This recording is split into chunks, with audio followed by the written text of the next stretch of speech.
Hello friends, welcome to my channel green house. और आज का हमारा पौधा है मोगरा का पौधा। काफ़ी सारे लोगों के कमेंट्स आ रहे हैं कि उनके मोगरा के पौधे में अभी तक कोई कली नहीं बनी है और फ्लावरिंग स्टार्ट नहीं हुई है।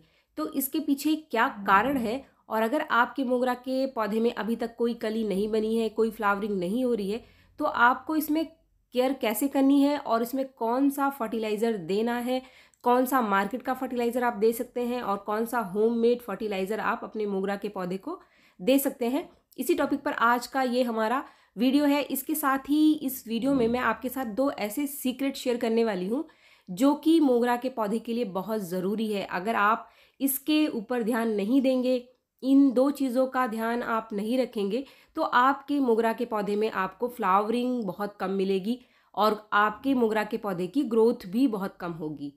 मोगरा से जुड़े ये जो दो सीक्रेट हैं वो आपको मैं इस वीडियो में बीच में ही बताऊंगी। एक जो है वो इसकी केयर से जुड़ा हुआ है और दूसरा इसके फर्टिलाइज़र से जुड़ा हुआ है। तो सबसे पहले हम बात करते हैं इसकी केयर के बारे में। मोगरा का पौधा एक गर्म जलवायु का पौधा है, तो अगर आप इसे धूप में रखेंगे तभी इसमें अच्छी फ्लावरिंग होगी। अगर आपके पौधे में कलियां नहीं बन रही है तो हो सकता है कि उसे प्रॉपर धूप नहीं मिल रही है। अगर आपका मोगरा का पौधा शेड वाली जगह पे रखा हुआ है तो इसकी ग्रोथ तो होती रहेगी, पत्तियां काफ़ी सारी निकल कर आएंगी, लेकिन कलियां इसके अंदर आपको कम मिलेंगी। तो इसीलिए जब भी आप मोगरा का नया पौधा लगाते हैं, पॉट में लगाते हैं, तो पॉट को आप अपने गार्डन की उस जगह पे रखिए जहाँ पर सबसे अच्छी धूप आती हो, या फिर आप ज़मीन में लगाते हैं तो भी मोगरा के पौधे को ऐसी जगह पर ही लगाएं जहाँ पर धूप अच्छी मात्रा में इसको मिल जाए।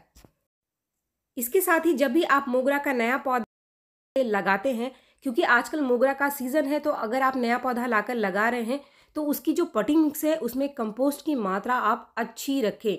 आधी मात्रा आप कंपोस्ट की उसकी मिट्टी में ज़रूर रखें। कंपोस्ट की अच्छी मात्रा मिलने पर ही आपके मोगरा के पौधे की जो जड़ है इसकी ग्रोथ अच्छी होती है, तो ऊपर भी आपका पौधा अच्छी ग्रोथ करेगा।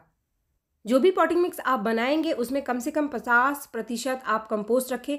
कंपोस्ट आप गोबर की खाद या फिर वर्मी कंपोस्ट ले सकते हैं। बाकी जो 50% बचता है उसमें आप मिट्टी के साथ कोकोपीट, धान का छिलका ज़रूर मिलाएं। इससे मिट्टी की ड्रेनेज बहुत अच्छी रहती है, रूट की ग्रोथ बहुत अच्छी रहती है और पौधा भी बहुत अच्छी ग्रोथ करता है। फ्रेंड्स, इसके साथ ही आप बीच बीच में जब भी कोई खाद या कंपोस्ट अपने पौधे को देते हैं तो इसकी हल्की हल्की गुड़ाई ज़रूर कर लीजिए। गुड़ाई करने से आप जो भी खाद देंगे तो मिट्टी ढीली होने से नीचे तक खाद पहुंच जाएगा। फ्रेंड्स, अब हम बात करेंगे इसके फर्टिलाइज़र की। अगर आप अपने मोगरा के पौधे की ग्रोथ अच्छी चाहते हैं, फ्लावरिंग अच्छी चाहते हैं, तो इसमें महीने में कम से कम एक बार कोई ना कोई कंपोस्ट आप ज़रूर दें।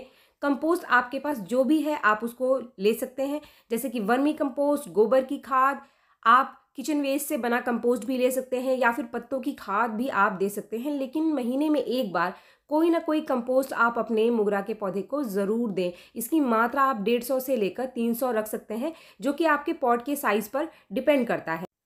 लेकिन अगर अभी तक आपके मोगरा के पौधे में कोई भी फ्लावरिंग स्टार्ट नहीं हो रही है, तो यहाँ आपके साथ मैं एक कॉम्बिनेशन शेयर कर रही हूँ फर्टिलाइज़र का, जो कि आपको अपने मोगरा के पौधे में देना है। और ये जो फर्टिलाइज़र है सारे मार्केट के फर्टिलाइज़र हैं। तो सबसे पहले जो मैंने लिया है ये है 3 से 4 मुट्ठी के आसपास वर्मी कंपोस्ट। आप वर्मी कंपोस्ट की जगह कोई और कंपोस्ट भी ले सकते हैं, जैसे कि गोबर की खाद, पत्तों की खाद या फिर किचन वेस्ट से बना खाद, जो भी आपके पास है। लेकिन आपको एक कंपोस्ट लेना है इस कॉम्बिनेशन को बनाते समय। इसके साथ जो दूसरी चीज़ मैंने ली है वो लिया है मैंने 1 चम्मच सरसों की खली का पाउडर। अगर आपके पास सरसों की खली का केक है तो आप एक टुकड़ा सरसों की खली के केक का छोटा छोटा कर लीजिए। आप उसको पाउडर फॉर्म में थोड़ा सा कन्वर्ट कर लेना है आपको। फ्रेंड्स, यहाँ जो तीसरी चीज़ है जो आपको छोटे छोटे दाने दिखाई दे रहे हैं, ये है डीएपी के दाने। डीएपी यानी डाई अमोनियम फॉस्फेट। डीएपी में नाइट्रोजन और फास्फोरस पाया जाता है, जिसमें फास्फोरस की बहुत अधिक मात्रा पाई जाती है। ये एक सीक्रेट फर्टिलाइज़र मोगरा के लिए क्यों है वो आगे मैं आपको बताने वाली हूँ। लेकिन इससे पहले जो चौथी चीज़ मैं इस कॉम्बिनेशन के अंदर मिला रही हूँ वो मैं क्यों इस्तेमाल कर रही हूँ। अगर आपके मोगरा के पौधे की जो पत्तियाँ हैं वो हल्की हल्की पीली पड़ रही हैं, तो इसका मतलब इसके अंदर कहीं ना कहीं मैग्नीशियम और आयरन की कमी है। इस वजह से आपके मोगरा के पौधे की जो पत्तियाँ हैं वो पीली पड़ रही हैं।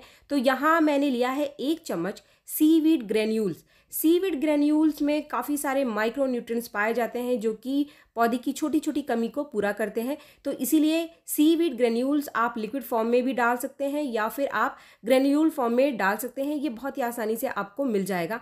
अब दोबारा से हम डीएपी के ऊपर आ जाते हैं कि डीएपी हमारे मोगरा के पौधे के लिए एक सीक्रेट फर्टिलाइज़र क्यों है। क्योंकि जो मोगरा का पौधा है अच्छी फ्लावरिंग के लिए इसको सबसे ज़्यादा जिस फर्टिलाइज़र की ज़रूरत होती है वो होता है फॉस्फोरस। अगर आपके मोगरा के पौधे की ग्रोथ तो अच्छी हो रही है लेकिन इसके अंदर कोई भी फ्लावरिंग नहीं हो रही है तो कहीं ना कहीं आपके पौधे की मिट्टी में फॉस्फोरस की कमी बनी हुई है। इसको पूरा करने के लिए आप डीएपी का इस्तेमाल कर सकते हैं या फिर आप डीएपी की जगह बोन मील का इस्तेमाल कर सकते हैं। बोन मील में भी फॉस्फोरस की बहुत अच्छी मात्रा पाई जाती है। बोन मील के अलावा आप रॉक फॉस्फेट या सिंगल सुपर फॉस्फेट का भी इस्तेमाल इस कॉम्बिनेशन के साथ कर सकते हैं। इससे मोगरा के पौधे को अच्छी मात्रा में फॉस्फोरस मिल जाएगी। फ्रेंड्स, फॉस्फोरस जो है वो एनर्जी का सोर्स है पौधे के लिए। किसी भी पौधे की फ्लावरिंग को बढ़ाने के लिए, जैसे कि गुलाब और मोगरा, इन दोनों ही पौधों को फास्फोरस बहुत अच्छी मात्रा में मिलती है, तभी आपके पौधे के अंदर काफ़ी सारी कलियां बनेंगी और अच्छी फ्लावरिंग होगी। फ्रेंड्स, ये जो फर्टिलाइज़र का कॉम्बिनेशन है आपको महीने में एक बार अपने मोगरा के पौधे को देना है।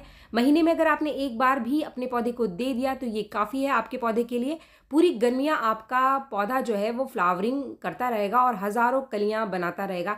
अब हम आ जाते हैं होममेड फर्टिलाइज़र के ऊपर कि वो कौन से होममेड फर्टिलाइज़र है जो कि इस समय आप अपने मोगरा के पौधे को दे सकते हैं, क्योंकि काफ़ी सारे लोग हैं जिनके पास मार्केट का फर्टिलाइज़र नहीं होता है। तो इसमें जो सबसे पहली चीज़ मैंने ली है वो है 1 चम्मच चाय की पत्ती। चाय की पत्ती से नाइट्रोजन की बहुत अच्छी मात्रा मिल जाएगी। जो दूसरी चीज़ मैंने ली है, ये लिया है मैंने 3 चम्मच आलू के छिलके का पाउडर। आलू के छिलके को सुखाकर आप उसका पाउडर बना लीजिए और 3 चम्मच आपको लेना है। इसके साथ ही मैंने लिया है आधा चम्मच हल्दी का पाउडर। हल्दी का पाउडर इस्तेमाल मैं इसलिए कर रही हूँ क्योंकि पिछले दिनों काफ़ी बारिश हुई है, तो कभी कभी इसके अंदर कुछ फंगस बन जाते हैं जो कि इसके मिट्टी के फंगस को और कीड़ों को ठीक करेंगे। और ये कॉम्बिनेशन आपके मोगरा के पौधे के लिए, ओवरऑल ग्रोथ के लिए, उसकी फ्लावरिंग के लिए और उसकी अच्छी हेल्थ के लिए बहुत ज़रूरी है। ये जो तीनों चीज़ें हैं मैं एक कंपोस्ट में ऐड करूँगी। अगर आपके पास कोई कंपोस्ट है तो आप इन तीनों चीज़ों को किसी भी कंपोस्ट में मिला लीजिए। कंपोस्ट की मात्रा आपको 150 से 200 ग्राम के आसपास रखनी है। ये जो मात्रा है वो काफ़ी सारी है, तो मैं इसमें से आधी हटा लूँगी और सिर्फ आधी में इन तीनों चीज़ों को मैं मिक्स कर लूँगी। अगर आपके पास कोई कंपोस्ट नहीं है तो सिर्फ आप ये जो 3 चीज़ मैं बता रही हूँ आपको, ये सिर्फ काफ़ी है आपके मोगरा के पौधे के लिए। आप सिर्फ इनको डालकर भी अपने मोगरा के पौधे में काफ़ी अच्छी फ्लावरिंग ले सकते हैं। तो फ्रेंड्स, ये जो बचा कंपोस्ट है वो लगभग 150 के आसपास है। अगर आप मुट्ठी से नापेंगे तो ये 3 से 4 मुट्ठी बनेगी। अभी ये जो तीनों चीज़ें हैं इनको हम अच्छे से इसके अंदर मिक्स कर लेंगे और इसको हम मिट्टी में डाल देंगे। मिट्टी में आपको थोड़ा सा नीचे डालना है। डालने के बाद इसको आप मिट्टी से कवर कर दीजिए। ये फर्टिलाइज़र या फिर कंपोस्ट डालने का सही तरीका है, हमेशा नीचे आपको मिट्टी में डालना है। ये जो कॉम्बिनेशन मैं आपको बता रही हूँ इसको आपको 20 दिन में एक बार अपने मोगरा के पौधे को देना है। फ्रेंड्स, फर्टिलाइज़र डालते डालते हम एक और केयर के बारे में बात कर लेंगे कि मोगरा के पौधे की जो मिट्टी है इसको आपको हमेशा हल्की मॉइस्ट रखनी है। मिट्टी को आपको बिल्कुल सुखाना नहीं है। फ्रेंड्स, इसके बाद हम अपने पौधे की वाटरिंग करेंगे। वाटरिंग आपको अच्छे से करनी है। जब भी आप फर्टिलाइज़र मोगरा के पौधे को देते हैं, पानी आपको इतना डालना है कि नीचे छेद से पानी निकलना शुरू हो जाए। फ्रेंड्स, इसके बाद बात आती है आखिरी सीक्रेट टिप की। वो आखिरी सीक्रेट टिप क्या है जो कि आपके मोगरा के पौधे पर अच्छी ग्रोथ और अच्छी फ्लावरिंग के लिए बहुत ज़रूरी है। तो वो है इसकी प्रूनिंग, इसकी सॉफ्ट प्रूनिंग। इसके साथ ही जो भी इसके फूल सूख रहे हैं टाइम टाइम पर आप इसको निकालते रहिए। अगर आप मोगरा के पौधे की प्रूनिंग नहीं करेंगे तो आपके मोगरा के पौधे में नई फ्लावरिंग भी नहीं होगी, इसके साथ पौधे की ग्रोथ भी रुकी रहेगी। आपके पौधे में सिर्फ 1 या 2 ब्रांच रहेगी। तो इसलिए इसकी प्रूनिंग करते रहना। ये जो इसके डेड हेड्स हैं, जो फूल सूख रहे हैं, इनको आपको काट काट कर निकालते रहना पड़ेगा लगातार। जैसे जैसे फूल सूखते रहे तो आप उनको काट करके निकालते रहें। तो इससे आपके मोगरा के पौधे पर लगातार फूलों की मात्रा बनी रहेगी, लगातार नई ब्रांचेस आती रहेगी। क्योंकि मोगरा के पौधे में भी एक फ्लावरिंग के बाद जब नई ब्रांच निकल कर आती है तो नई ब्रांच में ही नई कलियां बनती हैं और फ्लावरिंग होती है। तो फ्रेंड, जो 2 सीक्रेट चीज़ें मैंने आपको इसके अंदर शेयर करी हैं वो मोगरा के पौधे के लिए बहुत ज़रूरी है। वो 2 चीज़ें अगर आप अपने मोगरा के पौधे पर लगातार करते रहेंगे तो आपके मोगरा के पौधे में कभी भी फूलों की कमी नहीं आएगी। और जैसे ही ये फर्टिलाइज़र आप देंगे, जो कि पीछे मैंने आपके साथ शेयर की, तो उसको डालने के मात्र 7 दिन बाद ही आपको देखेंगे कि आपके मोगरा के पौधे पर काफ़ी सारी कलियां बनकर आ गई हैं।